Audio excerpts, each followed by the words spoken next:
எண்ணங்களை மேம்படுத்துங்கள். 64 ஆஷல் கோப்மேயர். அத்தியாயம் 64. வேறெதுவும் பலனளிக்காதபோது.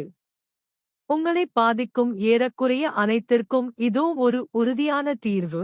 தோல்வி, கவலை, மனச்சோர்வு, அனைத்து உளவியல் சார்ந்த உடல் நோய்கள், வறுமை, எதை வேண்டுமானாலும் சொல்லுங்கள், இந்த தீர்வு அனைத்தையும் குணப்படுத்தும்.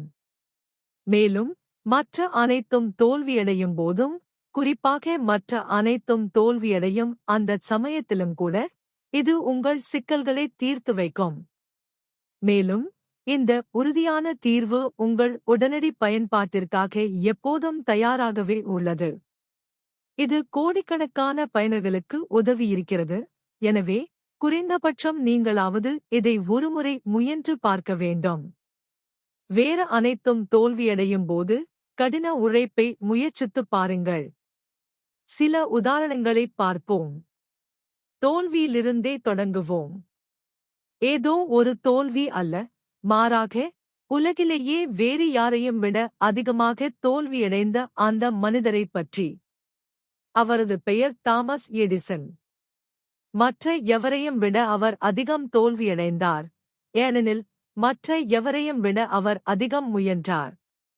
எனவே இயல்பாகவே எவையெல்லாம் பலனளிக்காது என்பது குறித்து மற்ற எவரையும் விட அவர் அதிகம் அறிந்திருந்தார். அத்தகைய தகவல்களை கையில் கொண்டு தினமும் 18 மணி நேரம் உழைத்ததன் மூலம் இறுதியில் எவை பலனளிக்கும் என்பதை அவரால் கண்டறிய முடிந்தது. அதன் விளைவாக மற்ற எவரையும் விட அவர் அதிக வெற்றியை ஈட்டினார். சொல்லப்போனால் அவர் எத்துணை சிறப்பாக வெற்றி பெற்றார் என்றால், மொத்தம் 93 கண்டுபிடிப்புகளுக்கு அவர் காப்புரிமை பெற்றார். மேதமை என்பது 1 உத்வேகமும் 99% வியர்வையும் சேர்ந்தது என்று அவர் கூறினார். மேலும் ஒரு நாளைக்கு 18 மணி நேரம் உழைப்பதன் மூலம் அந்த வியர்வையே அவரே வெளிப்படுத்திக் காட்டினார். நிக்கலிரும்புகார சேமிப்பு மின்கலத்தை நிக்கல் ஸ்டோரேஜ் பேட்டரி கண்டுபிடிப்பதற்காக அவர் 10 ஆண்டுகள் உழைத்தார். அவரும் அவரது பணியாளர்களும் 7000 வகையான தாவரங்களைச் சோதித்து வகைப்படுத்திய பின்னரே அவற்றில் ஒரே ஒரு தாவரத்திலிருந்து மட்டும் கணிசமான அளவில் பால், லாடெக்ஸ் பிரித்தெடுப்பதில் வெற்றி பெற்றனர். ஒருமுறை வெற்றி பெறுவதற்கு முன் ஒரு நாளைக்கு 18 மணி நேரம் உழைத்து 17000 முறை தோல்வியடைய நீங்கள் தயாராக இருப்பீர்களா? ஒருவேளை நீங்கள் போதுமான அளவு தோல்வியடையவில்லை அல்லது போதுமான அளவு கடினமாக உழைக்கவில்லை என்று கூட இருக்கலாம். தேவையான 99% வியர்வையே நீங்கள் சிந்துகிறீர்களா? வியர்வையில் மூழ்கி யாரேனும் இறந்ததாக எந்த பதிவும் இல்லை. ஆனால் உங்கள் கவலைகளை வியர்வையில் மூழ்கடித்துவிட உங்களால் முடியும். சொல்லப்போனால் கடின உழைப்பே கவலைக்கான உறுதியான மருந்தாகும். இது 3 வழிகளில் கவலையை போக்குகிறது. 1. நீங்கள் போதுமான அளவு கடினமாக உழைத்து தற்போது கையில் உள்ள வேலையில் மட்டுமே முழுமையாக கவனம் செலுத்தினால் கவலைப்படுவதற்கு உங்களுக்கு நேரமோ அல்லது சிந்தனையோ இருக்காது. 2. நீங்கள் போதுமான அளவு கடுமையாக உழைத்தால் விழித்திருந்து கவலைப்பட முடியாத அளவுக்கு மிகுந்த களைப்புடன் நீங்கள் படுக்கைக்குச் சென்று உறங்கி விடுவீர்கள். 3. நீங்கள் போதுமான அளவு கடினமாகவும் போதுமான அளவு அறிவுபூர்வமாகவும் உழைத்தால் உங்கள் பிரச்சினைகளை தீர்த்து விடுவீர்கள். அதனால் கவலைப்படுவதற்கு உங்களுக்கு ஏதுமே இருக்காது. நீங்கள் சோர்வடைந்துள்ளீர்களா? மற்ற அனைத்தும் தோல்வியடையும் போது கடின உழைப்பை முயன்று பாருங்கள். சோம்பேறியான உடல்களும் செயலற்ற மனங்களும் ஒரு வெற்றிடத்தை உருவாக்குகின்றன. அந்த வெற்றிடத்தை நிரப்ப சோர்வு எப்போதுமே முழு தயார் நிலையில் காத்திருக்கிறது. தன் பிரச்சினைகளைப் பற்றி கவலைப்படுவதைத் தவிர வேறு எதுவும் செய்யாமல் சும்மா உட்கார்ந்திருந்த ஒரு மனிதன் இருந்தான். அவன் அவற்றைப் பற்றி கவலைப்பட அவனது மனச்சோர்வு அதிகரித்தது. இறுதியில் அவன் தற்கொலை செய்து கொள்ள முடிவு செய்தான். தான் ஒரு கோழை என்றும் வாழ்க்கை பிரச்சினைகளைக் கண்டு பயந்து ஓடிவிட்டதாகவும் தனது குடும்பத்தினரும் நண்பர்களும் அறிந்து கொள்வதை அவன் விரும்பவில்லை. எனவே தான் கீழே விழுந்து இறக்கும் வரை தெருவைச் சுற்றி ஓடி அதன் மூலம் ஒரு இயல்பான மாரடைப்பை ஏற்படுத்திக் கொள்ள அவன் முடிவு செய்தான். அவன் ஓடத் தொடங்கினான். ஓடிக்கொண்டே இருந்தான். ஓடிக்கொண்டே இருந்தான். அவன் எவ்வளவு நேரம் ஓடினானோ அவ்வளவுக்கவ்வளவு அவனுக்கு களைப்பு அதிகமானது. சொல்லப்போனால் அவன் முழுமையாகச் சோர்ந்து போய் அந்த கடும் களைப்பைத் தவிர வேறு எதையுமே உணர முடியாத நிலையை அடைந்தான். படுக்கைக்குச் சென்று உறங்குவது மட்டுமே அவன் சிந்தனையில் நிறைந்திருந்தது. அவனும் அப்படியே செய்தான். கனவுகள் ஏதுமற்ற முழுமையான ஓய்வு நிறைந்த உறக்கத்தில் அவன் 12 மணி நேரத்தைச் செலவிட்டான். பின்னர் புத்துணர்ச்சியுடன் மிகுந்த உற்சாகத்துடன் அவன் விழித்தெழுந்தான். தன்னை எதிர்த்து நிற்கத் துணியும் எத்தகைய பிரச்சனையையும் எதிர்கொள்ளும் துடிப்புடன் அவன் தயாராக இருந்தான். ஆனால் நீங்கள் நோய்வாய்ப்பட்டிருக்கிறீர்கள் என்று வைத்துக் கொள்வோம். உங்களுக்கு இங்கே வலி, அங்கே வலி, அல்லது இந்த அறிகுறி, அந்த அறிகுறி என ஏதேனும் ஒன்று இருக்கிறது. அது உண்மைதான். அதில் கற்பனைக்கு இடமில்லை. உங்கள் மருத்துவரால் எந்தவொரு உடல் ரீதியான காரணத்தையும் கண்டறிய முடியாவிட்டாலும் கூட.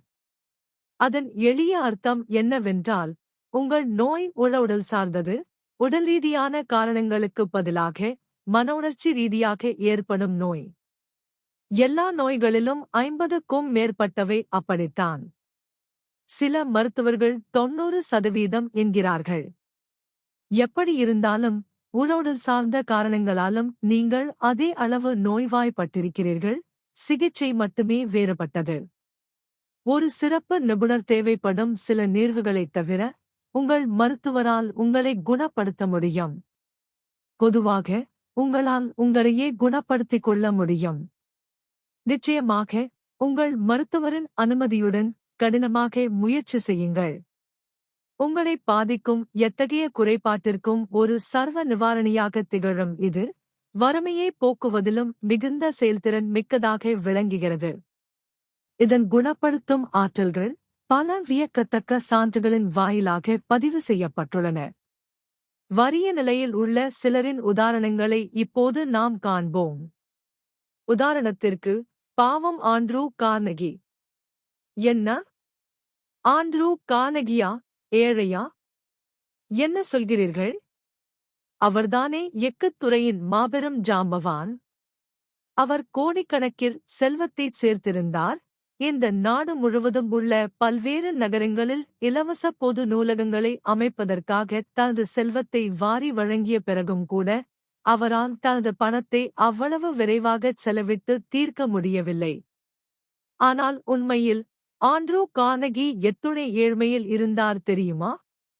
அவர் மாதம் வெறும் $4 ஊதியத்திற்கு தனது பணியைத் தொடங்க வேண்டியிருந்தது. முன்னர் குறிப்பிடப்பட்ட சொற்களை கவனியுங்கள். வேலையைத் தொடங்குங்கள். ஏனெனில் தனது வறுமைக்கு காரணமாக அமைந்தது கடின உழைப்பே ஆகும். அதுவும் நேர்மையான, முழுமையான ஈடுபாட்டுடன் கூடிய கடின உழைப்பு.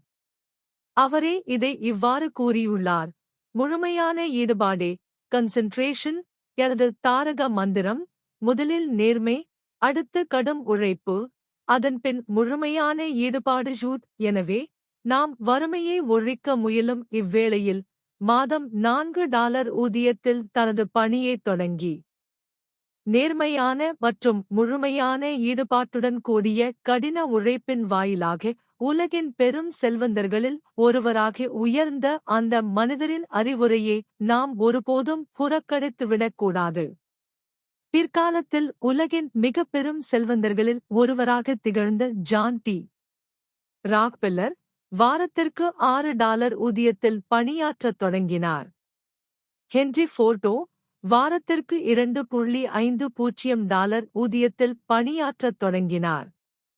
ஏறக்குறைய அனைத்து பெரும் செல்வங்களும் உருவாவது போலவே இவர்களது செல்வமும் கடின உழைப்பின் விளைவாகவே அமைந்தது.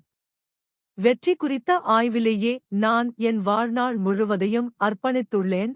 அது வெறும் நிதிசார் வெற்றியை பற்றியது மட்டுமல்ல, மாறாக எத்தகைய சூழல்களிலும் மக்கள் தங்கள் வாழ்வியல் இலக்குகளை எவ்வாறு அடைந்தார்கள் என்பதைப் பற்றியதுமாகும். இத்தலைப்பு சார்ந்த நூல்களைக் கொண்ட 3 தனிப்பட்ட நூலகங்கள் என்னிடம் உள்ளன. எனவே, வெற்றி பெறுவதற்கான ஒரே உறுதியான வழி கடின உழைப்பு மட்டுமே என்று உங்களுக்கு உறுதியளிப்பதன் மூலம், வெற்றி குறித்து நீங்கள் மேற்கொள்ள வேண்டிய விரிவான ஆய்வுகளை நான் உங்களுக்கு மிச்சப்படுத்துகிறேன். குறைந்தபட்ச உழைப்பிற்கு அதிகபட்ச பணத்தை ஈட்ட முயல்வதே தற்போதைய போக்கு என்பதை முழுமையாக உணர்ந்தே நான் இதை எழுதுகிறேன். நிச்சயமாக, நவீனமயமாக்கல், இயந்திரமயமாக்கல், தானியக்கமாக்கல் மற்றும் கணினிமயமாக்கல் ஆகியவற்றை நான் ஆதரிக்கிறேன். ஆனால், இந்த முன்னேற்றங்கள் அதிக எண்ணிக்கையிலான மற்றும் உயர்தரமான பொருட்கள் மற்றும் சேவைகளை குறைந்த விலையில் உற்பத்தி செய்வதில் சென்று முடிய வேண்டும். அப்போதுதான் அவை அதிகமான மக்களுக்கும், இறுதியில் அனைவருக்கும் பயனளிக்கும். இதைச் சாத்தியமாக்க, இந்த தலைமுறையினரிடமிருந்தும் இனி வரவிருக்கும் பல தலைமுறையினரிடமிருந்தும் குறைந்த உழைப்பு அல்ல, மாறாக கூடுதல் உழைப்பே தேவைப்படும். உலகின் மக்கள் தொகையில் பாதிக்கும் மேற்பட்டோருக்கு உண்ண போதுமான உணவு இல்லாத சூழலிலும், செழிப்பான சமூகத்தை சேர்ந்த நம்மில் ஒரு சிறு பகுதியினர் சாதாரணமாக அனுபவிக்கும் வசதிகள் உலகின் பெரும்பான்மையான மக்களுக்கு கிடைக்காத நிலையிலும், நமக்கு முன்னால் ஒரு மாபெரும் பணி காத்திருக்கிறது.